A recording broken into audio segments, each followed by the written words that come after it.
इस बीच ईरान को लेकर ट्रंप ने बड़ा बयान दिया है। ईरान को पता था हमला होने वाला है, ये कहा ट्रंप ने। हमले से सिर्फ 1 घंटे की दूरी पर थे, ये कहा ट्रंप ने। ईरान को बड़ा झटका देना पड़ सकता है, यानी आगे बड़ा हमला कर सकते हैं ट्रंप, ये एक बार फिर उन्होंने कहा है।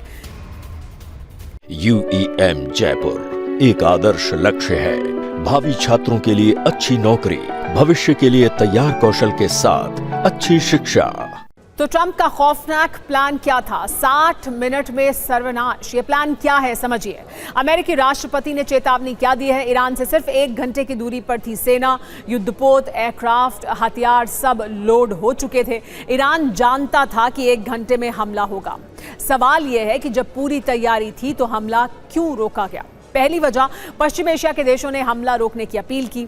दूसरी वजह, ईरान से पश्चिम एशियाई देशों पर जवाबी हमले होते। ईरानी हमलों से पूरा पश्चिम एशिया अस्थिर हो जाता।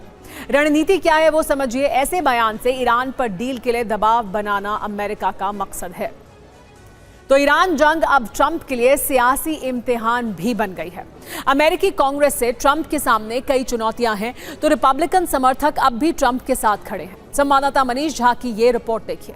दरअसल ईरान युद्ध को लेकर डोनाल्ड ट्रंप के लिए एक ही समय में राजनीतिक झटका और सियासी रात दोनों देखने को मिल रहा है। एक तरफ अमेरिकी सीनेट में युद्ध अधिकारों को लेकर ट्रंप प्रशासन पर दबाव बढ़ा है, तो दूसरी तरफ अमेरिकी राज्य केंटुकी की राजनीति से ट्रंप को बड़ा सियासी संदेश मिला है कि रिपब्लिकन वोटर अभी भी उनके साथ खड़े हैं। वहीं अमेरिकी सीनेट ने मंगलवार को 50 से 47 के बहुमत से वॉर पावर रेजोल्यूशन को आगे बढ़ा दिया।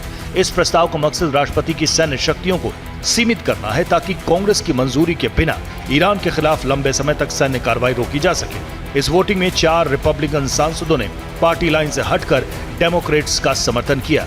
इसी वजह से ट्रंप प्रशासन को राजनीतिक झटका लगा है। एक और बड़ी खबर आपको बता दें, बराका एटमी पावर प्लांट पर हमले को लेकर यूएई ने बड़ा बयान दिया है। इराक से आए ड्रोन ने बराका प्लांट पर किया हमला, ये कहा यूएई ने। ईरान समर्थित मिलिशिया ने बराका पर यह हमला किया, यानी इराक की तरफ से आया था ये हमला। यूएई के रक्षा मंत्रालय ने यह दावा किया है।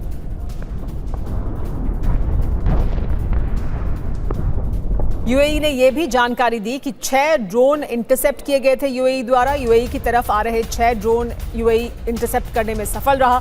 रिहायशी इलाकों को निशाना बनाने की कोशिश थी। पिछले 48 घंटे में सभी ड्रोन्स इंटरसेप्ट किए गए हैं। यूएई ने यह भी दावा किया है, यानी जो भी ड्रोन्स यूएई की तरफ भेजे गए उन सभी ड्रोन्स को इंटरसेप्ट कर लिया गया है। 6 ड्रोन्स इंटरसेप्ट करने की बात कर रहा है यूएई। साथ ही यूएई का ये भी कहना है कि नागरिकों को, यानी जो नागरिक जहां रहते हैं, आम लोगों को निशाना बनाने की कोशिश थी इस ड्रोन हमले के द्वारा। तो एटमी प्लांट पर अटैक, क्या इससे घिर गया है ईरान? यूएई ने बड़ा दावा किया है। कहा क्या है? बराका एटमी प्लांट पर ईरान ने हमला करवाया। इराक से आए ड्रोन ने बराका पर हमले किए हैं। ईरान समर्थित मिलिशिया ने प्लांट पर हमले किए। क्या हुआ था जानिए। अबू धाबी स्थित बराका प्लांट पर हमला हुआ था।